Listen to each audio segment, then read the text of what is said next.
ท่านกำลังติดตามรับฟังสถานีวิทยุกระจายเสียงพระพุทธศาสนาแห่งชาติและสังคมคลื่นเพื่อการศึกษาพระพุทธศาสนาและวัฒนธรรมระบบ FM 104.5 เมกะเฮิรตซ์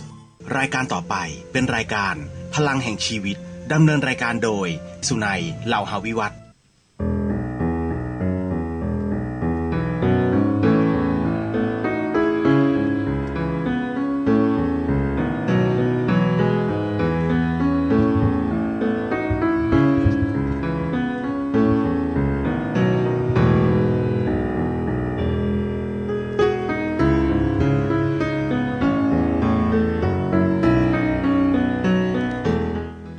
ลุกขึ้นมาฉายแสงเถิดชีวิตเป็นเช่นเจ้าสร้างขอต้อนรับเข้าสู่รายการพลังแห่งชีวิตรายการเพื่อการสร้างแรงบันดาลใจโดยผมสุนัย เหล่าหาวิวัฒน์ผู้ดำเนินรายการมาพบกับท่านผู้ฟังทุกวันเสาร์เวลา 11 โมงถึงเที่ยงทางสถานีวิทยุเพื่อการศึกษาพระพุทธศาสนาและวัฒนธรรมคลื่น FM 104.5 เมกะเฮิรตซ์ออกอากาศณวัดไผ่หินจังหวัดเชียงใหม่สำหรับท่านผู้ชมที่ชมผ่านทางโทรทัศน์ออนไลน์ท่านสามารถรับชมได้ทางเว็บไซต์ทาง Facebook นะครับ YouTube ซึ่งจะมีลิงก์ของวัดฝายหินอยู่ครับหรือเข้าไปที่สถาบันพลังแห่งชีวิตเชียงใหม่มีลิงก์ทางขวามือด้านบนนะครับท่านผู้ฟังครับรายการของเราเป็นรายการสดในช่วง15นาทีสุดท้ายก่อนหมดรายการท่านผู้ฟังสามารถโทรศัพท์เข้ามาซักถามแบ่งปันความคิดเห็นได้ที่หมายเลข0857088122สำหรับวันนี้รายการพลังแห่งชีวิตนำเสนอท่านผู้ฟังในเรื่องก้าวสู่พลังใจเพื่อชีวิตใหม่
ลุกขึ้นมาฉายแสงเถิดชีวิตเป็นเช่นเจ้าสร้าง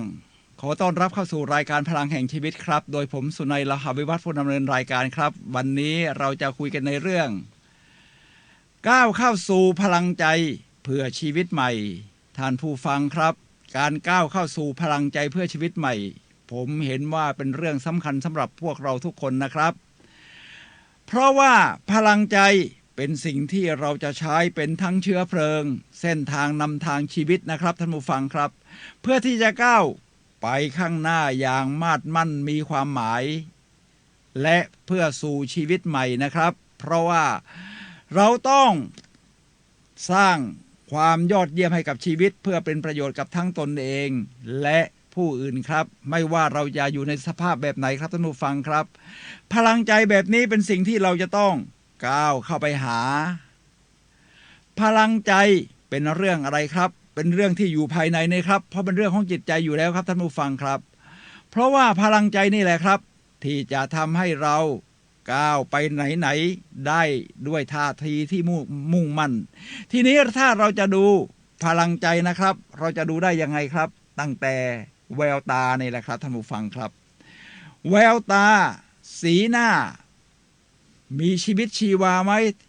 หน้าตาเป็นยังไงสดชื่นดวงตาสดใสมีประกายหรือเปล่านี่แสดงถึงพลังใจนะครับท่านผู้ฟังครับรวมทั้งจะเป็นการแสดงออกทางท่าทางมุ่งมั่นแล้วก็มีชีวิตชีวาทั้งหมดนี้แสดงด้วยพลังใจได้ครับ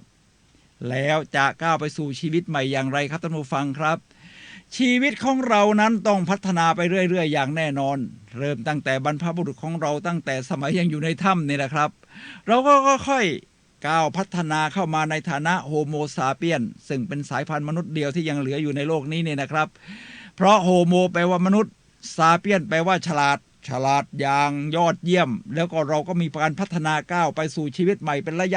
ะจากในถ้ำก็ออกมาอยู่กระท่อมจากกระท่อมก็มาอยู่เป็นบ้านจากบ้านก็เป็นตึกรามบ้านช่องแม้กระทั่งคอนโดมิเนียมในปัจจุบันเนี่ยนะครับท่านผู้ฟังครับนี่คือเรื่องของก้าวเข้าสู่พลังใจและชีวิตใหม่ทีนี้ถ้าท่านต้องการพลังใจล่ะครับเป็นหน้าที่ของท่านครับที่จะต้องก้าวต่อไปก้าวเข้าไปนะครับรวมทั้งวิธีการหาสิ่งแวดล้อมที่ดีแล้วก็อ่านหนังสือดีๆสัมมนาดีๆแล้วก็สร้างพลังใจให้ตัวเองทุกวันแบบนี้ครับท่านผู้ฟังครับทีนี้ผมจะเริ่มตรงนี้นะครับท่านผู้ฟังครับถ้าอย่างนั้นการก้าวเข้าสู่พลังใจเพื่อชีวิตใหม่นี้เนี่ยนะครับใช้ได้กับใครบ้างต้องเป็นคนธรรมดาเท่านั้นอย่างพวกเราเลยครับมิได้ครับท่านผู้ฟังครับไม่ว่าเพศไหนอายุเท่าใดในความเป็นของผมเราสามารถก้าวสู่พลังใจได้เริ่มตั้งแต่เด็กเล็กเด็กน้อยเนี่ยนะครับจะทำให้มีพลังก็ให้เขามีสิ่งแวดล้อมที่ดีป้อนสิ่งดีๆให้เขาไม่ว่าจะเป็นเพลงประเภทโมซาร์ทเอฟเฟกต์คำพูดดีๆที่พ่อแม่ใช้สอนลูกให้กำลังใจลูกยิ้มเก่งนะลูกน่ารักนะหรือแม้กระทั่งการเอามาอุ้มกลอมเฮเพื่อเป็นการให้พลังใจเขานะครับถ้าเขามีพลังใจเขาจะกลายเป็นคนที่โตแบบมีพลังใจและพร้อมที่จะแบ่งปันคนอื่นครับพอโตขึ้นเราก็หัดสร้างพลังใจให้ตัวเองได้แบ่งปันพลังใจให้กับผู้อื่นได้นี่แหละครับท่านผู้ฟังครับนี่ผมหมายถึงว่าเราคนธรรมดามีแขนขาทุกอย่างครบนะครับแล้วคนอื่นๆล่ะครับผมเคยมีประสบการณ์ครับท่านผู้ฟังครับประสบการณ์ที่ว่านี้ก็คือประสบการณ์ที่ผมเป็นวิทยากรด้านการสร้างแรงบันดาลใจฉะนั้นสิ่งที่ผมทำก็คือว่าไปสอนในสถานที่ต่างๆก็เรียกว่าเดินทางทั่วประเทศแหละครับท่านผู้ฟังครับที่แห่งหนึ่งคือสมาคมคนตาบอดแห่งประเทศไทยคนที่มาฟังล้วนแต่ตาบอดทั้งนั้นนะครับท่านผู้ฟังครับตาบอดก็มีหลายระดับนะครับทีนี้คนตาบอดนี่ต้องการพลังใจไหมครับแน่นอนครับเพราะว่าถ้าเป็นคนตาบอดมาแต่กำเนิดนี่ผมว่าเขาอาจจะเคยชินสภาพแบบนั้นแต่กำลังใจเขายังไม่ค่อยดีอยู่ดีแต่ถ้าเป็นคนที่เคยตาดีๆและตาบอดไปล่ะครับอย่างจิมสโตวอนผู้เขียนหนังสือชื่อดังหลายเรื่องนะครับเช่น Wisdom for Winner ชัยชนะของผู้ที่ประสบความสำเร็จหรือปัญญาของผู้ชนะทำนองนี้นะครับเขาก็เป็นคนที่ตาดีๆแล้วมาเกิดตาบอดตรงนี้นี่ผมว่าต้องการกำลังใจสูงผมก็ไปบรรยายให้กับสมาคมคนตาบอดนี่แหละครับท่านผู้ฟังครับให้เขารู้ว่าเขาจะดึงพลังใจจากข้างในออกมาอย่างไรเดี๋ยวเราจะพูดถึงรายละเอียดเรื่องนี้นะครับท่านผู้ฟังครับแม้กระทั่งคนพิการแบบอื่นล่ะนอกจากตาบอดก็คนพิการในประเทศไทยนี่มี7ประเภทหูหนวกแขนขาดขาขาดพิการทางอารมณ์หลายอย่างละครับทั้งหมด7ประเภทผมเคยไปบรรยายที่ลำปางก็ประมาณ300ถึง400คนแล้วครับท่านผู้ฟังครับก็ให้เขาหัดสร้างพลังใจจากข้างในตัวเองนี่แหละครับท่านผู้ฟังครับเดี๋ยวเราจะพูดถึงวิธีการนี่นะครับทุกคนฟังแล้วก็รู้สึกมีพลังใจสามารถสร้างพลังใจได้แบ่งปันพลังใจได้และสามารถก้าวสู่ชีวิตใหม่ครับโดยเฉพาะสมาคมคนตาบอดแห่งประเทศไทยบางคนมีความก้าวหน้าเพื่อชีวิตใหม่แม้กระทั่งเปิดโรงเรียนสอนนวดนี่ก็ได้นะครับหรือทางบางคนสามารถถ้าเป็นคนพิการที่ตายังดีหูหนวกหรือพิการอย่างอื่นเขาก็สามารถสร้างเว็บไซต์มี Facebook เพจมีอะไรที่จะเผยแพร่ผมว่านี่คือความยอดเยี่ยมครับท่านผู้ฟังครับ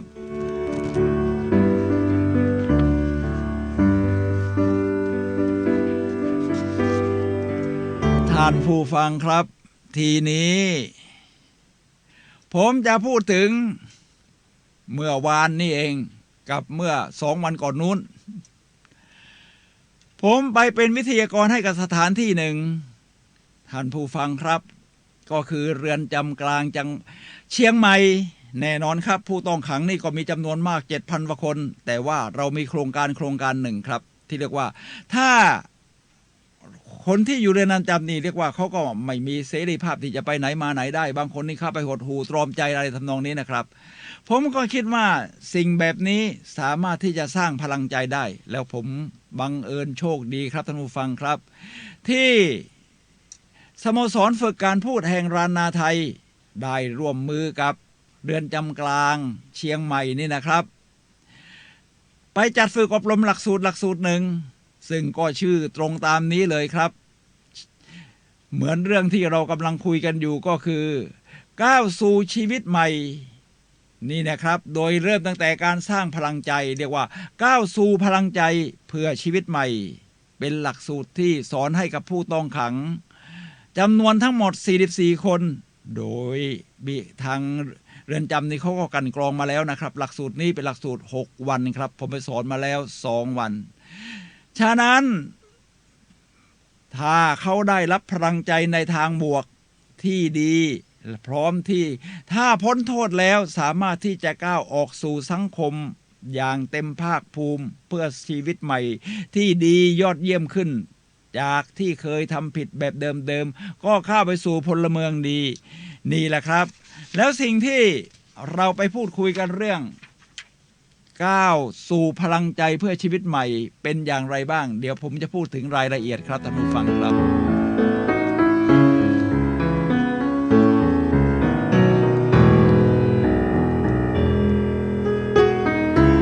ท่านผู้ฟังครับวัตถุประสงค์ของการ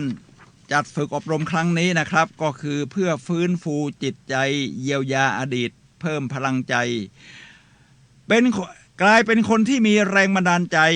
ก้าวสู่สังคมอย่างเต็มภาคภูมิครับท่านผู้ฟังครับเรียกว่าเริ่มตั้งแต่ให้เขาได้ฝึกในกระบวนการต่างๆทั้งหมดใน6วันด้วยกันเพื่อให้หนึ่งรู้ว่าตัวเองก็ยังมีคุณค่าและดึงคุณค่านั้นออกมาใช้อย่างเต็มที่แล้วก็แบ่งปันคุณค่านั้นให้กับคนอื่นพร้อมที่จะเข้าไปสู่แวดวงของสังคมไม่ว่าจะเป็นครอบครัวเพื่อนใกล้ชิดรวมทั้งสังคมในหมู่กว้างได้อย่างเต็มภาคภูมิใน2 ครั้งที่ผมไปฝึกอบรมมานี้ฝึกอบรมหัวข้ออะไรบ้างจะมีอย่างนี้ครับท่านผู้ฟังครับ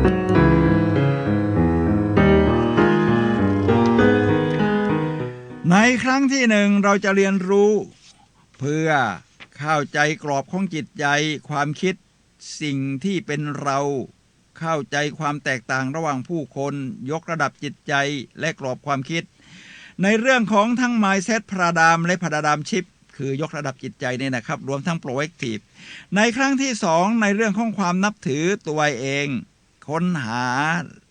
ดึงและเพิ่มศักยภาพด้านบวกมาใช้เป็นประโยชน์กับตนเองคนรอบข้างและสังคม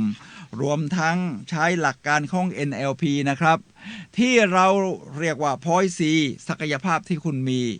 เดี๋ยวผมจะพูดรายละเอียดนะครับโดยเริ่มตั้งแต่เริ่มของจิตใจนี่แหละครับท่านผู้ฟังครับใจเป็นใหญ่ใจเป็นประธานทุกอย่างสำเร็จได้โดยใจนี่เป็นคำตรัสของพระผู้มีพระภาคเจ้าครับท่านผู้ฟังครับเป็นเรื่องของข้างในฉะนั้นเราจะพูดถึงเรื่องกรอบของจิตใจก่อนคำที่ครอบคลุมในเรื่องกรอบของจิตใจก็เป็นเรื่องของ mindset ครับท่านผู้ฟัง mindset นี่เป็นกรอบจิตใจที่มีเป็นชุดถ้าในแนวทางของ NLP เราเรียกว่า Neuro Linguistic Programming ภาษาที่ใช้โปรแกรมจิตประสาทก็จะมี mindset อยู่ที่12 mindset ที่เราจะใช้สอนเนี่ยนะครับ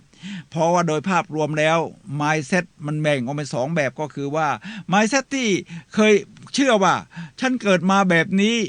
เป็นฟิก mindset ฉันไม่สามารถปรับปรุงเปลี่ยนแปลงได้แล้วแต่ไม่ใช่ครับท่านผู้ฟังครับจะมีอีกฝั่งหนึ่งที่เราเรียกว่า growth mindset หมายถึงว่า mindset ที่เราสามารถพัฒนาเจริญเติบโตขึ้นได้เรื่อยๆทุกคนสามารถพัฒนาเติบโตขึ้นได้เรื่อยๆโดยดีกว่าเมื่อวานดีกว่า2 วันก่อนดีกว่าเดือนที่แล้วดีกว่าปีที่แล้วดีกว่าตอนที่เรา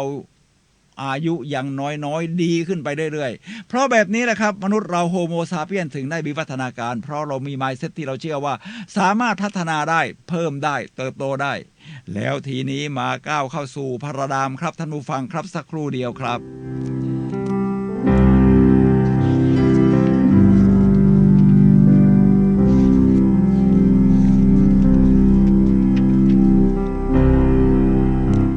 ผู้ฟังครับในเรื่องของพระดามผมจะใช้วิธีการที่จะชี้ให้เห็นว่าคนเราเนี่ยแตกต่างกันนะครับเพราะว่าเรามีประสบการณ์ที่แตกต่างกัน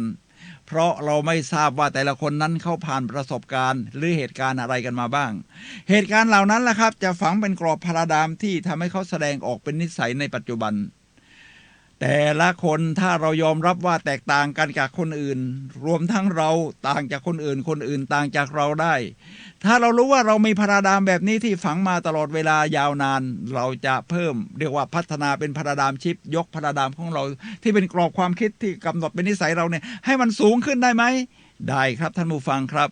ผมมีเรื่องเล่าเลยครับท่านผู้ฟังครับผมเป็นคนชอบเดินทางฉะนั้นเดินทางมาแล้ว67ประเทศทั่วโลกเนี่ยนะครับท่านผู้ฟังครับฉะนั้นเวลาเดินทาง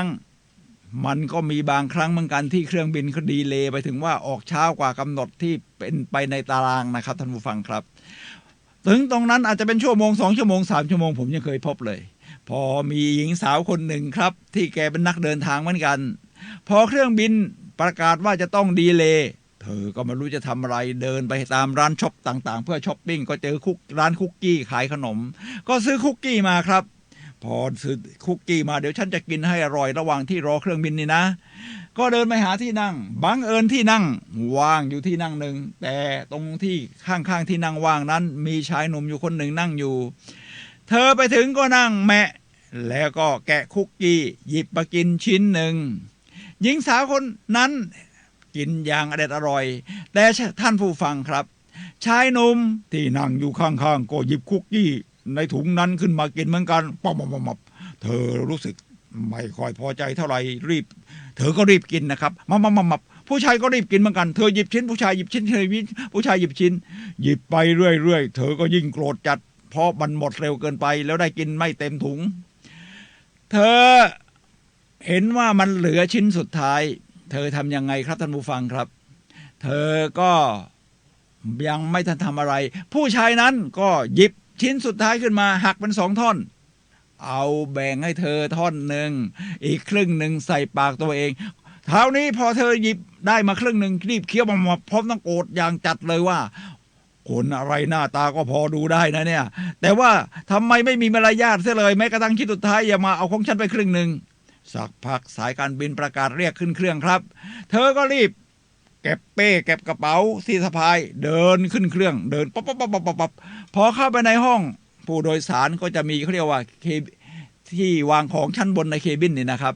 เธอก็เวียงกระเป๋าพร้อมทั้งสัมภาระต่างๆขึ้นไปปั๊บถุงคุกกี้หล่นลงผมก็เลยถามผู้เข้ารับการอบรมครับว่าตกลงเธอกินคุกกี้ของใครทุกคนตอบได้เหมือนกันหมดว่ากินคุกกี้ของผู้ชายนั่นแหละครับนี่เป็นเรื่องของพระดามครับท่านผู้ฟังครับเป็นเรื่องของกรอบของจิตใจที่เราเชื่อว่าคุกกี้นี้เป็นของเราแต่สภาพความเป็นจริงไม่ใช่ฉะนั้นพระดามคือคล้ายๆกับกรอบของแผนที่ที่อยู่ในสมองเรานะเป็นความเชื่อของเราแต่ไม่ใช่สถานที่จริงผมมีอีกเรื่องหนึ่งครับที่อยากจะเล่าการซ้อมรบของกองทัพเรือของประเทศสหรัฐอเมริกากัปตันโค้ชนำเรือ5 ลำนี่นะครับออกไปซ้อมรบเมื่อเรือออกไปซ้อมรบบังเอิญวันเช้าวันนั้นเมฆหมอกครึ้มมองไปไกลไม่ได้ก็มีการสักพักต้นหนก็กลับมารายงานว่ากัปตันครับมีแสงไฟกระพริบมาที่หน้าตรงหัวเรือของเราเลยครับกัปตันครับกัปตันบอกว่าอ๋องั้นเหรองั้นไปกระพริบไฟสั่งให้แสงไฟนั้นเบนไป15 องศาสักพักก็ต้นหนก็กลับมารายงานว่ากัปตันครับแสงไฟนั้นกระพริบมาว่าให้เรือของเรานี่แหละครับหลบไป15 องศาจะดีกว่ากัปตันเริ่มไม่พอใจครับท่านผู้ฟังครับก็บอกว่าให้กระพริบไฟไปว่านี่คือกัปตันขอสั่งให้แสงไฟนั้นหลบไป15 องศาสักพักต้นหนก็รายงานอีกว่าไฟนั้นบอกว่าเราคือชาวเลให้กัปตันหลบไป15 องศากัปตันโกรธจัดคราวนี้บอกว่าให้กระพริบบอกไปเลยว่านี่คือเรือรบ ให้แสงไฟนั้นหลบไป15 องศาแสงไฟนั้นก็กระพริบกลับมาครับว่าเราคือประภาคารก็ให้ท่านหลบไป15 องศาท่านผู้ฟังครับนี่เป็นเรื่องของพาราดามกรอบความคิดว่าเรือรบต้องเป็นสิ่งที่ยิ่งใหญ่ที่สุดสิ่งอื่นๆหรือเรือลำอื่นๆจะต้องหลีกทางให้แต่นี่ไม่ใช่ครับเพราะนั่นคือประภาคารสิ่งที่อยู่ในหัวของกัปตันไม่ใช่สถานที่จริงถ้าวิ่งเข้าไปเรือมีโอกาสที่จะชนหินโสโครกที่ประภาคารส่งสัญญาณเตือนแล้วก็แม้กระทั่งเรือรบก็ยังจมได้ครับท่านผู้ฟังครับ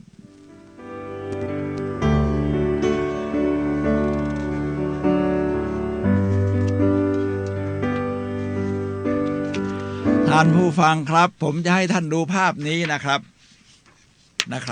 ท่านเห็นภาพนี้นะครับเห็นภาพนี้เอาล่ะครับภาพนี้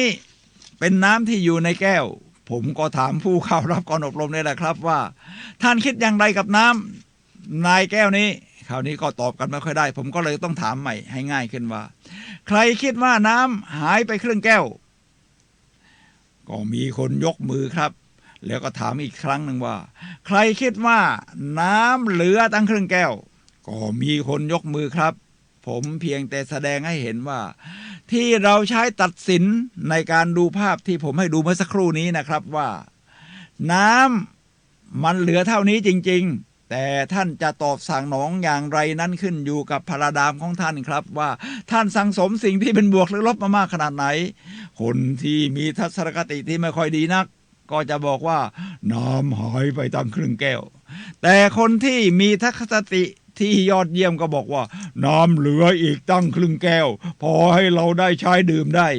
ท่านผู้ฟังครับเป็นเรื่องของทัศนคติที่เราฝังมาแต่สิ่งเหล่านี้เปลี่ยนได้ไหมครับเปลี่ยนไปสู่สิ่งที่ดีขึ้นได้ที่เราเรียกว่าพาราดามชิฟต์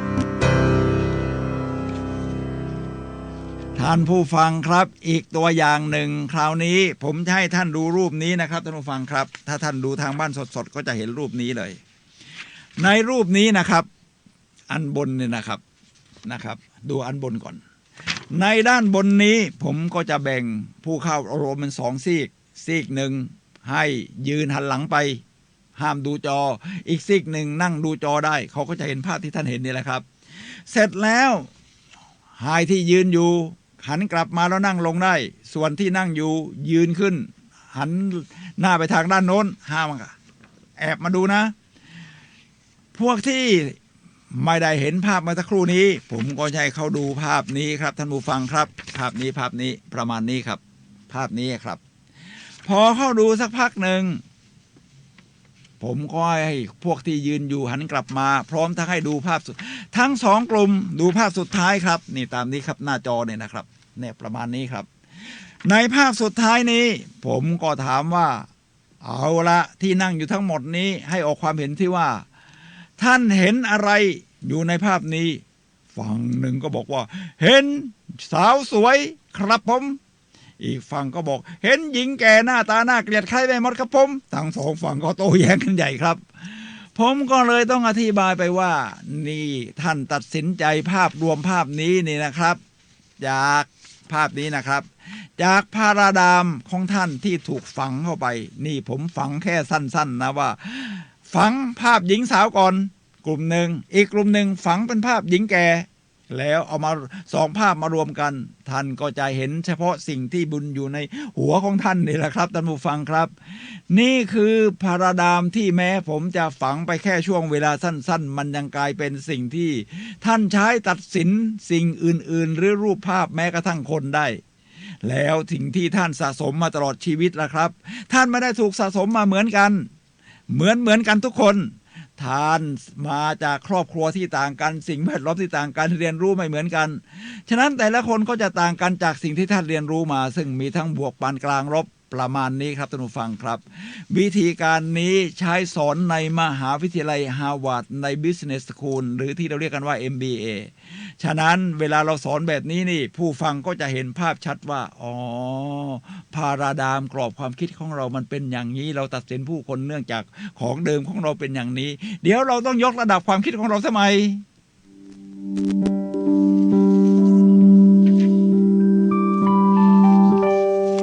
ท่านผู้ฟังครับข่าวนี้ผมก็ให้เขาดูไทม์ไลน์นี่นะครับไทม์ไลน์นี่นะครับไทม์ไลน์ก็คือเส้นชีวิตทุกคนมีเส้นชีวิตของตัวเองครับท่านผู้ฟังครับรวมทั้งผมท่านผู้ฟังทุกคนบนโลกใบนี้มีเส้นทางที่เราเดินมาแล้วและกำลังจะเดินต่อไปเส้นทางที่เดินมาแล้วก็ตั้งแต่นู่นแหละครับตั้งแต่ที่เราเป็นสเปิร์มแล้วมาผสมกับไข่ในมดลูกของแม่และเมื่อถึงตอนนั้นอยู่ในนั้น9 เดือนแล้วคลอดออกมาต่อนี้แหละครับท่านก็เริ่มสัมผัสกับโลกแล้วร้องอูแวถ้าพ่อแม่ท่านมีความรู้หน่อยก็ไปซื้อเพลงประเภทโมซาร์ทเอฟเฟกต์ให้ฟังเพราะจะทำให้เซลล์ในสมองมันเชื่อมโยงกันได้ดีที่เรียกว่านิวรอนนะครับทำให้สมองกระฉับกระเฉงจะกลายเป็นเด็กที่ฉลาดประมาณนั้นแต่เราไม่ได้มีพ่อแม่ที่สมบูรณ์แบบทุกคนใช่ไหมครับทุกผู้ฟังครับแน่นอนผมให้ทุกกลุ่มที่ไปอบรมมาได้ยกมือก็แน่นอนมีคนยกมือว่าเราไม่ได้มีพ่อแม่ที่สมบูรณ์แบบไปเสียทุกคนฉะนั้นประสบการณ์ของเราในช่วงวัยเด็กที่เราเรียกว่าช่วง0 ถึง 7 ขวบหรืออิมพรินท์เหตุการฝังใจจะเกิดขึ้นได้ง่ายทั้งประสบการณ์ที่เป็นบวกดีกับประสบการณ์ที่เป็นลบ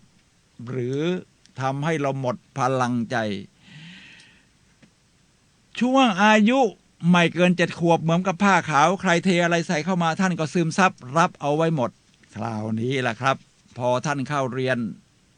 จนถึงอายุ21 ปีก็มีประสบการณ์ทั้งโรงเรียนเพื่อนฝูงสิ่งแวดล้อมข้างบ้านการทำการบ้านมีทั้งดีและไม่ดีประสบการณ์แบบนี้จะฝังอยู่ในตัวท่านกลายเป็นพาราดามจนมาถึงท่านทำงานก็มีทั้งเจ้านายดีและไม่ดีสิ่งแวดล้อมของที่ทำงานดีไม่ดีจนถึงปัจจุบันท่านผู้ฟังครับผมมีข่าวดีกับข่าวร้ายท่านจะฟังข่าวไหนก่อนส่วนใหญ่ก็จะยกว่าขอฟังข่าวร้ายก่อนผมก็จะบอกว่าอ๋อข่าวร้ายนะเหรอเรามีอดีตกันทุกคนแต่เราไม่สามารถเปลี่ยนแปลงอดีตได้ส่วนข่าวดีคือทุกคนจะจากตั้งแต่วินาทีนี้เป็นต้นไปก็จะเริ่มมีอนาคตเราสามารถเปลี่ยนแปลงอนาคตได้ครับท่านผู้ฟังครับฉะนั้นขึ้นอยู่กับทัศนคติกรอบความคิดที่เราจะพัฒนาใส่เข้าไปโดยการดึงพลังใจนี่แหละครับท่านผู้ฟังครับพลังใจจะเป็นสิ่งที่เป็นเชื้อเพลิงทำให้เรามุ่งหน้าไปข้างหน้าเพื่อก้าวสู่ชีวิตใหม่ได้ครับท่านผู้ฟังครับ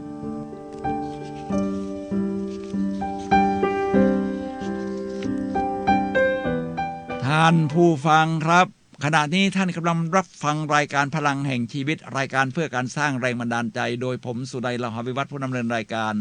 มาพบกับท่านผู้ฟังทุกวันเสาร์ทางคลื่น FM 104.5 เมกะเฮิรตซ์ครับวันนี้เราคุยกันในเรื่องก้าวสู่พลังใจเพื่อชีวิตใหม่ครับซึ่งเป็นเรื่องที่ผมเห็นว่ามันยิ่งใหญ่สำหรับชีวิตของพวกเราทุกคนครับเราต้องมีพลังใจมันแสดงออกทั้งสีหน้าแววตาท่าทางแล้วก็เป็นเชื้อเพลิงให้ท่านก้าวสู่ชีวิตใหม่ที่เป็นความยอดเยี่ยมที่ท่านใฝ่ฝันครับท่านผู้ฟังครับทีนี้ผมก็จะมาถึงสิ่งที่ว่าถ้าเราจะดึงพลังใจจากอดีตล่ะเราจะดึงมาอย่างไรเราต้องเริ่มจากทัศนคติที่ดีผมก็จะใช้วิธีในการตั้งคำถามนี่นะครับท่านผู้ฟังครับตั้งคำถามกับท่านกับผู้เข้ารับการอบรมรวมทั้งผู้ฟังทางวิทยุวันนี้ว่าท่านจะดึงสิ่งที่ดีออกมาอย่างไรนะครับผมก็จะเริ่มอย่างนี้ครับท่านผู้ฟังครับเริ่มจากเรียกว่า6คำถาม6ข้อที่ทำให้รู้จักตัวเองและสร้างพลังชีวิตครับข้อที่1สิ่งที่มีคุณค่าที่สุดในตัวฉันคืออะไรก็ไม่ว่าฉันสามารถมองเห็นสิ่งต่างๆได้อย่างชัดเจนฉันมีสายตาที่ดี2ถามว่าสิ่งที่ดีที่สุดในตัวฉันคืออะไรคือฉันเป็นคนที่มีความยอดเยี่ยมซื่อตรงต่อตัวเองตั้งเป้าหมายชีวิตได้3อารมณ์ที่มีค่าที่สุดของฉันคืออะไรอารมณ์สดชื่นแจ่มใสฉันเป็นคนร่าเริงยิ้มแย้มแจ่มใสแล้วก็หัวเราะง่ายทำให้โดพามีนหลั่งได้ง่ายคำถามที่4ว่านิสัยที่ดีที่สุดของฉันคืออะไรผมยกตัวอย่างนะท่านคิดของท่านเอาเองนะครับนี่เป็นตัวอย่างให้เฉยเพื่อแค่กระตุ้นนิสัยที่ดีที่สุดในตัวฉัน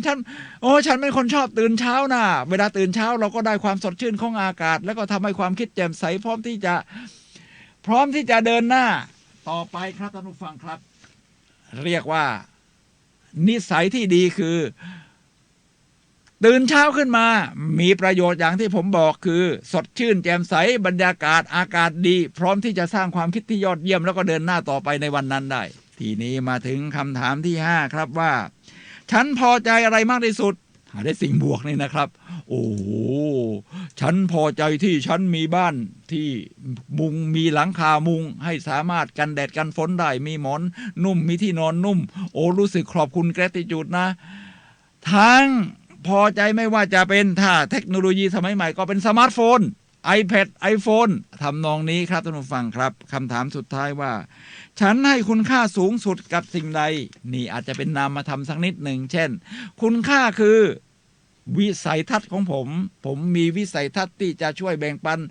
ความสุขให้กับโลกใบนี้แบ่งปันความรู้ประสบการณ์ที่ยอดเยี่ยมให้กับโลกใบนี้อะไรทำนองนี้นี่เป็นเพียงตัวอย่างท่านผู้ฟังลองใช้สิ่งที่อยู่ลึกข้างในของท่านดึงสิ่งที่เป็นบวกแบบนี้ออกมาครับท่านผู้ฟังครับ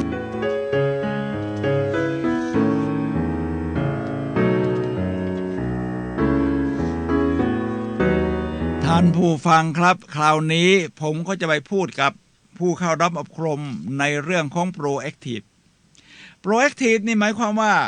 เราต้องรับผิดชอบในชีวิตตัวเองนะที่ภาษา mindset ของ NLP เราเรียกว่า C ต้องใหญ่กว่า E คือเราต้องเป็นสาเหตุนะครับไม่ใช่คอยเป็นผลกระทบอย่างเดียวซึ่งผมก็ยกตัวอย่างนิทานไปหลายอย่างหลายเรื่องเลยทีเดียว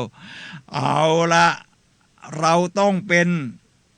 ผู้รับผิดชอบต่อชีวิตของเราถ้ามัวแต่โทษคนอื่นโทษสิ่งแวดล้อมนี่เราจะเลิกพัฒนาตัวเองครับท่านผู้ฟังครับเลิกปรับปรุงตัวเองให้ดีขึ้นแต่ถ้าเรารับผิดชอบว่าฉันรับผิดชอบนะฉันจะทำอะไรเหตุการณ์อะไรจะดีขึ้นนี่มันอยู่ที่ว่าฉันได้ปรับปรุงตัวเองให้ดีขึ้นหรือยังฉันเปลี่ยนสิ่งแวดล้อมไม่ได้ทุกเรื่องแต่ฉันเปลี่ยนตัวเองได้เสมอทุกโอกาสทุกเวลาใน proactive นี้ผมก็จะใช้วิธีการเล่าเรื่องให้เขาฟังผมมีเรื่องหลายเรื่องครับเริ่มตั้งแต่ผมเล่าเรื่องสงครามโลกครั้งที่2สมัยที่ยุโรปในสงครามโลกที่2ก็มีทั้งในเอเชียก็ญี่ปุ่นเริ่มบุกในยุโรปก็เยอรมันเริ่มบุกในสงครามโลกครั้งที่2นาซีก็คือเยอรมันเนี่ยนะก็จะจับชาวยิวไปเข้าค่ายเฉลยศึกกักกันแล้วชาวยิวถูกฆ่าตายในนั้นเนี่ยมากมายครับท่านผู้ฟังครับ6 ล้านกว่าคนซึ่งนับว่าไม่ใช่น้อยๆและในนั้นคนหนึ่งที่ผมจะให้ท่านดูรูปนี้นะครับในรูปนี้ท่านจะเห็นชายคนหนึ่งชื่อว่าวิกเตอร์แฟรงเคิลเขาเป็นหมอจิตแพทย์ครับอยู่ในกรุงเวียนนาประเทศออสเตรียแต่เสียดายที่ว่าเขาเป็นชาวยิวจึงถูกจับเข้าค่ายเมื่อถูกจับเข้าค่ายภรรยาลูกพ่อแม่พี่น้องตายหมดครับเหลือแต่เขาคนเดียวในชีวิตสภาพที่น่าหดหู่แบบนี้นะครับท่านผู้ฟังครับผมจะให้ดูรูปที่น่าหดหู่แบบนี้นะครับท่านจะเห็นว่าแต่ละคนเหลือแต่ซี่โครงนี่ในห้องนอนของมันครับนอนกันเป็นชั้นๆแบบนี้แหละครับในห้องนอนนี้ทุกคนเจ้าหมายถึงว่าแทบไม่มีเสื้อผ้าจะใส่อาหารการกินก็คงจะแย่มากวิกเตอร์แฟรงเคิลนั้นเขาก็มีความเศร้าโศกเสียใจแต่เขามีอยู่สิ่งหนึ่งที่เขาได้ศึกษาครับวิธีการของนาซีก็คือว่าทุกสิ้นวันนาซีก็จะจับพวกเฉลยชาวยิวเนี่ยนะครับไปเข้าแถวแล้วมาถึงจุดที่ทหารยามนาซีเป็นคนพิจารณาว่าจะให้คนไหนเลี้ยวขวาคนไหนเลี้ยวซ้ายคนที่เลี้ยวขวาก็จะรอดปลอดภัยไปอีกวันหนึ่งคนที่เลี้ยวซ้ายเดินเข้าห้องรมแก๊สครับท่านผู้ฟังครับวิกเตอร์แฟรงเคิลเขาก็สังเกตมาหลายวันหลายเป็นเวลานานเลยครับว่าเขาก็ไปอยู่ในแถวนั้นเหมือนกันนะครับเขาก็เลี้ยวขวาถูกสั่งให้เลี้ยวขวาอยู่เรื่อยมีชีวิตรอดเป็นวันๆไปเรื่อยๆเขาก็ดูว่าแล้วนายทวารเนี่ยเขาใช้เกณฑ์ตัดสินอะไรว่าชาวยิวคนนี้จะต้องเลี้ยวซ้ายเข้าเตาลมแก๊สตายคนนี้ต้องเลี้ยวขวามีชีวิตต่อเขาเฝ้าสังเกตอยู่นานจนเขาจับประเด็นได้ครับทหารนาซีจะดูที่แววตาครับท่านผู้ฟังครับดูที่แววตาสะท้อนอะไร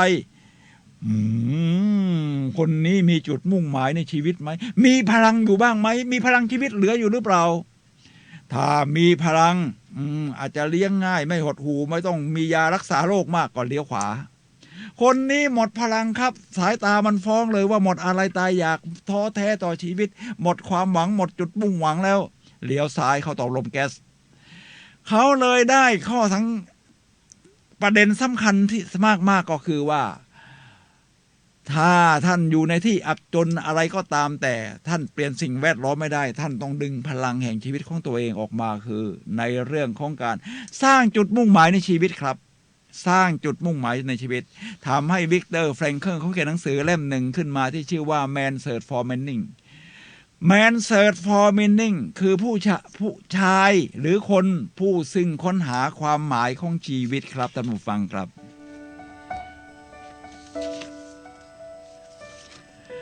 ผมย้อนมาที่วิกเตอร์แฟรงเคิลนิดหนึ่งวิกเตอร์แฟรงเคิลเขาก็อธิบายอย่างนี้ครับว่าถ้าเราจะ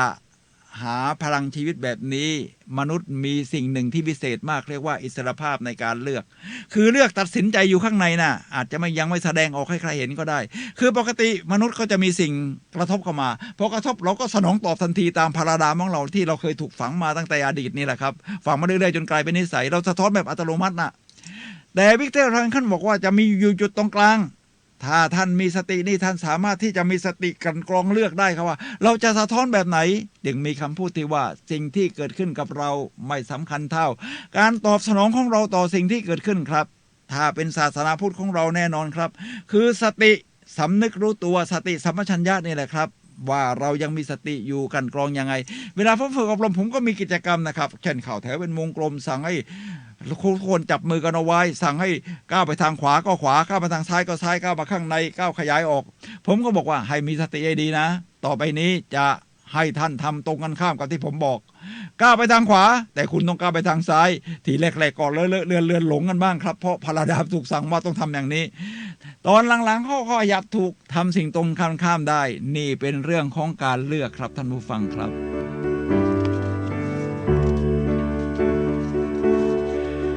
ทีนี้แล้วเรื่องอื่นๆล่ะครับท่านผู้ฟังครับมีตัวอย่างมากมายครับที่จะยกตัวอย่างได้ถ้าเป็นสมัยใหม่นี่นะครับสมัยใหม่คนก็จะชอบกินกาแฟผมเป็นคนหนึ่งแล้วครับที่ชอบกินกาแฟร้านที่เรียกว่าคนนิยมเข้ามากที่สุดก็น่าจะเป็นสตาร์บัคเพราะเขามีแฟรนไชส์ทั่วโลกนี่นะครับเราเข้าไปในบรรยากาศของสตาร์บัคเราจะรู้สึกว่ากินกาแฟก็หอมบรรยากาศก็ดีบาริสต้าคนจงกาแฟก็ไม่ใช่ย่อยเพราะยิ้มแย้มแจ่มใสการทักทายดีถามแบบมีรสนิยมเราเข้าไปบ่อยๆจำชื่อเราได้อีกต่างหากเขาฝึกมาอย่างไรครับการเข้าไปทำงานในสตาร์บัคนั้นจะต้องฝึกอบรมนานถึง50ชั่วโมงครับซึ่งไม่ใช่น้อยเลยเป็นการท่านคงประหลาดใจว่าสตาร์บัคอบรมอะไรอบรมของเรื่องพลังใจข้างในนี่นะครับเพราะคุณจะต้องต้อนรับลูกค้าเนี่ยนะครับให้สมกับราคาที่คุณคิดกาแฟเขาแพงมากแก้วละเป็น100 บาทนะถ้าเป็นกาแฟเย็นก็เกิน100 บาทโดยคนที่ก่อตั้งสตาร์บัคนี่นะครับคือโฮวาร์ดชูบอกว่าเราไม่ใช่ขายกาแฟอย่างเดียวเราคือโอเอซิสเป็นที่พักใจของผู้คนระหว่างบ้านกับที่ทำงานเดินไปทำงานพักใจซื้อกาแฟของสตาร์บัคไว้แล้วค่อยไปทำงานมาวันนี้หมดเรี่ยวแรงก็แวะที่สตาร์บัคซื้อกาแฟแล้วค่อยกลับบ้านท่านผู้ฟังครับแต่สตาร์บัคก็เหมือนกับคนอื่นๆร้านอื่นๆที่จะต้องเจอทั้งคนที่มีพลาดามหลายประเภทประสบการณ์ที่หลากหลายทั้งลูกค้าที่เยี่ยมแจ่มใสอารมณ์ดีกับลูกค้าที่หน้าตาบูดบึ้งมีทัศนคติที่บูดเบี้ยวต่อโลกใบนี้ก็จะมีลูกค้าที่จะแอตโลกับบาริสต้าอยู่ไม่น้อยครับบาริสต้าทำช้าไม่ถูกใจจัดคิวผิดก็จะถูกอารวาสมีผู้หญิงคนหนึ่งครับก็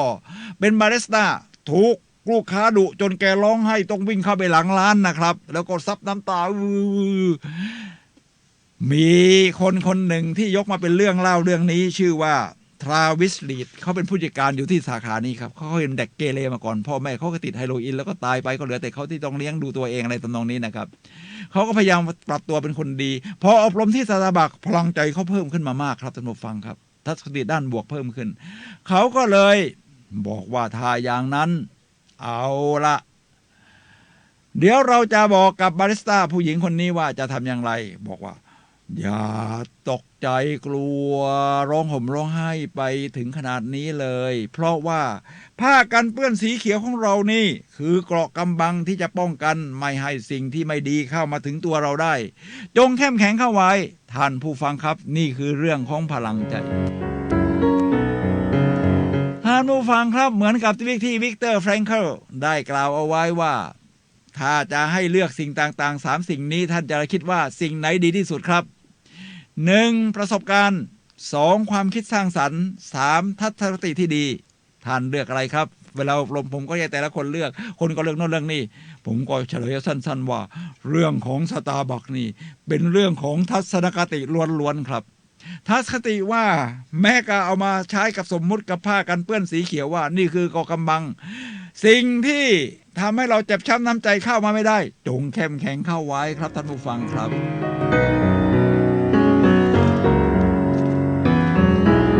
มีอีกวิธีหนึ่งในแนวทางของ NLP ก็คือว่าถ้าเราจะสร้างพลังใจก็เริ่มจากท่าทางนี่นะครับใน NLP เรามี go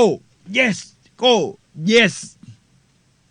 พลังใจมาดันทีหน้าตายิ้มแย้มแจ่มใสตาเปล่งประกายนี่แหละครับทางตาเนี่ยนะครับส่งพลังใจให้ได้อย่างดีเวลาผมเดินไปไหนผมชอบวัดพลังใจครับคนที่เดินสวนมาหรือคนที่เห็นคนนี้คนไหนมีพลังใจถ้า1 ถึง 10ถ้า1นี่จะเหี่ยวจิตตกต้องเลี้ยวซ้ายแล้วมั้งเนี่ยถ้ามีประกายตาเบิกกว้างตามีโฟกัสเลี้ยวขวามีชีวิตอยู่ต่อผมใช้เป็นตัววัดว่าคนนั้นเนี่ยผมให้5นะคนนี้ให้6คนนี้ให้1เพื่อเป็นการวัดตัวเองด้วยครับพอบางครั้งผมก็ห่อเหี่ยวเหมือนกันบางครั้งก็สดชื่นคึกคักเบิกบานตรงไหนเราผมห่อเหี่ยวเห็นคนอื่นห่อเหี่ยวเราจะไม่เป็นแบบนั้นเราก็คึกคักแล้วเราก็คอยมองหาคนที่คึกคักดูที่ได้คะแนน9 ถึง 10เพราะเราจะดึงดูดสิ่งดีๆเข้ามาจากกฎแห่งการดึงดูดนี่แหละครับท่านผู้ฟังครับท่านผู้ฟังครับขณะนี้เราเหลือเวลา10 นาทีสุดท้ายก่อนหมดรายการท่านผู้ฟังสามารถโทรศัพท์เข้ามาซักถามได้ที่หมายเลขโทรศัพท์มือถือของผู้ดำเนินรายการครับ0857088122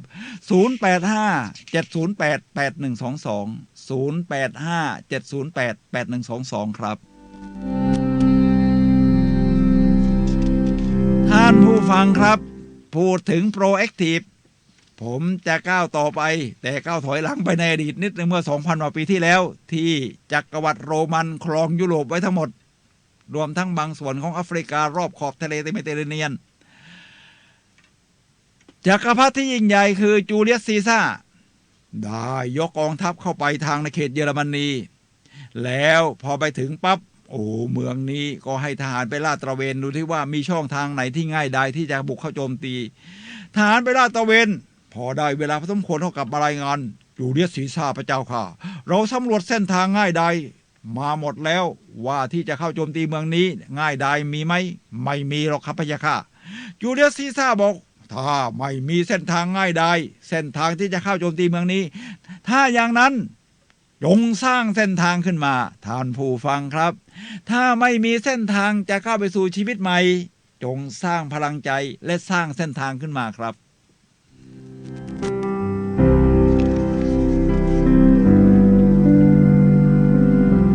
ผมมีตัวอย่างคนอีกคนหนึ่งครับท่านผู้ฟังครับคนนี้ตั้งชื่อดูในคลิปวิดีโอมีเลยครับชื่อว่า From Homeless to Harvard Homeless เป็นการล้อเลียนคำหมายถึงว่าคนไร้บ้านล้อเลียนไปที่ฮาร์วาร์ดมหาวิทยาลัยชั้นดีที่สุดในโลกมีผู้หญิงคนหนึ่งชื่อว่าดอนล็อกจินหน้าตาก็จะเป็นอย่างนี้นะครับท่านผู้ฟังทางบ้านนี่หน้าตาเป็นอย่างนี้เป็นผู้หญิงสาวหน้าตาดูดีนะครับมีพ่อแม่พ่อเป็นพ่อบุญธรรมแม่แท้ระหว่างที่เรียนมัธยมปลายปิดเทอมไปออกค่ายวิทยาศาสตร์นาน1 สัปดาห์ปรากฏว่าพ่อบุญธรรมและแม่ได้หนีจากเธอไปเธอกลับมาบ้านกลายเป็นคนไร้บ้านทันทีท่านผู้ฟังครับแล้วจะมีชีวิตอยู่อย่างไรเมื่อมีทางก็จงสร้างทางขึ้นมาเธอจึงไปสมัครเป็นพานโรงเรียนในโรงเรียนที่ตัวเองเรียนอยู่นี่แหละครับท่านผู้ฟังครับใช้เวลาตอนเย็นหลังเลิกเรียนมาขัดถูห้องน้ำแล้วที่นอนหมอนมุ้งล่ะถ้าไม่มีก็นอนในห้องน้ำนี่แหละยกเว้นบางวันที่เพื่อนใจดีมาชวนไปนอนบ้านบ้างแต่ไม่บ่อยนัก แล้วข้าวอาหารที่กินล่ะก็ได้จากค่ารับจ้างที่เป็นพานโรงถูพื้นทำความสะอาดห้องน้ำนี่แหละครับท่านผู้ฟังครับอาหารการกินพ่อก็พออยู่ได้รวมทั้งซื้ออุปกรณ์ต่างๆเสื้อผ้าของที่จะใช้เรียนบางครั้งโชคดีเพื่อนก็ชวนไปกินข้าวที่บ้านเธอก็พยายามเธอเป็นเด็กเรียนดีพยายามจะสมัครเรียนครับท่านผู้ฟังครับมหาวิทยาลัยต่างๆรอบในรัฐของตัวเองรับหมดมีมหาลัยแห่งหนึ่งครับคือฮาร์วาร์ดได้ตอบรับจอห์นร็อกกินเพราะพอใจในเรียกว่าโปรไฟล์หรือประวัติชีวิตที่สู้กับชีวิตมีพลังใจมีพลังชีวิตก้าวสะยอมที่จะก้าวเข้าสู่ชีวิตใหม่เธอได้รับทุนจากมหาลัยฮาร์วาร์ดคราวนี้เธอเริ่มมีที่อยู่แล้วสิครับระหว่างเรียนเธอก็เป็นเด็กเรียนดีจนเมื่อจบปริญญาตรีเธอได้เป็นผู้กล่าวสุนทรพจน์แทนตัวแทนนักศึกษาทั้งหมดในการรับปริญญาครับทีนี้ถ้าจะบอกว่าต้องเกิดมาเป็นคนโชคดีไหมถึงจะมีพลังชีวิตไม่ต้องหรอกครับ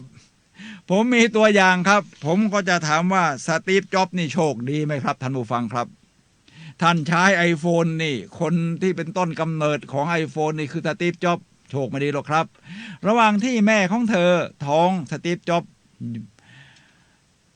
แม่เป็นนักศึกษาอยู่ไม่มีปัญญาเลี้ยงก็ไปหาพ่อแม่บุญธรรมได้พ่อแม่บุญธรรมเสร็จพ่อแม่บุญธรรมก็มีเงินส่งแค่เรียนและแค่1 ปีที่มหาลัยลีกสตีฟจ็อบส์ก็ต้องถูกออกพอออกมาทำยังไงครับสตีฟจ็อบส์บอกว่าพลังใจของเราสร้างขึ้นได้จากตัวเองเราจะก้าวสู่ชีวิตใหม่โดยการใช้โรงรถของพ่อแม่บุญธรรมนี่แหละมาผลิตเครื่องอุปกรณ์คอมพิวเตอร์ยุคแรกและพัฒนามาจนถึงปัจจุบันครับท่านผู้ฟังครับแล้วถ้าถามว่าบิลเกตส์ล่ะครับเป็นคนยอดเยี่ยมไหมครับโชคดีไหมครับโชคดีหน่อยครับพ่อเป็นนายธนาคารมีฐานะหน่อยก็เรียนฮาร์วาร์ดปี 1แต่ออกครับทีนี้มาทำให้ตัวเองลงตกยากอยู่ที่ก็ไปอยู่ในโกดังในนิวเม็กซิโกเพื่อจะสร้างซอฟต์แวร์ปฏิบัติการให้กับ IBM แล้วบิลเกตส์ก็ทำได้ครับท่านผู้ฟังครับเรียกว่าสร้างพลังใจแล้วก้าวเข้าสู่ชีวิตใหม่กลายเป็นเจ้าพ่อ Microsoftทีนี้คนละครับโอปราห์วินฟรีผมแค่ดูทั้ง3คนนี่หน้าตาตามนี้นะครับท่านผู้ฟังครับนี่หน้าตาตามนี้โอปราห์วินฟรีเป็นพิธีกรเรียกว่ามีเรตติ้งสูงที่สุดในประวัติของโลกที่มีมาเดิมเป็นหญิงที่ด้อยโอกาสอยู่ในสภาพที่สุ่มเสี่ยงมากๆแล้วเธอก็ถูกล่วงละเมิดทางเพศคลอดลูกมีลูกอายุ13 ปีแล้วก็แท้งพัฒนาตัวเองจนกลายเป็นดีเจชั้นนำได้เรียนจบปริญญาตรีด้วยครับท่านผู้ฟังครับนี่คือพลังชีวิตทั้งหมดทีนี้ถ้าผมถามว่าคนที่ถ้าไม่มีแขนไม่มีขาล่ะเพราะบางทีผมก็บรรยายคนพิการเหมือนกันก็ต้องนิกบูจิซิกนะครับนี่หน้าตาเป็นอย่างนี้ทั้งแขนทั้งขาไม่มีตั้งแต่เกิดพลิกตัวอะไรยังยากดูในคลิปวิดีโอได้เคยมาบรรยายที่เชียงใหม่ครับเขาเคยคิดจะฆ่าตัวตายแต่เห็นว่าพ่อแม่นี่เขาเลี้ยงเขามาอย่างตั้งใจเขาก็สร้างพลังมาจากข้างในทั้งที่ไม่มีแขนไม่มีขามุ่งมั่นเนื่องจากว่าฉันอยากจะเป็นนักพูดสร้างแรงบันดาลใจนะเขาก็ก้าวเข้าสู่ชีวิตการเป็นนักพูดได้เดินสายทั่วโลกมาเชียงใหม่อย่างที่ผมบอกนี่แหละครับไปที่ต่างๆทั่วโลกพร้อมทั้งมีภรรยามีลูกด้วยนะจะบอกให้จากนั้นครับท่านผู้ฟังครับผมก็มาถึงสิ่งหนึ่งที่อยากจะใช้กับท่านผู้ฟังด้วยก็คือว่าชุดคำถามต่างๆเอาละครับผมมีชุดคำถามนะครับที่จะใช้ถามท่านผู้ฟังครับท่านผู้ฟังครับสักครู่เดียวครับ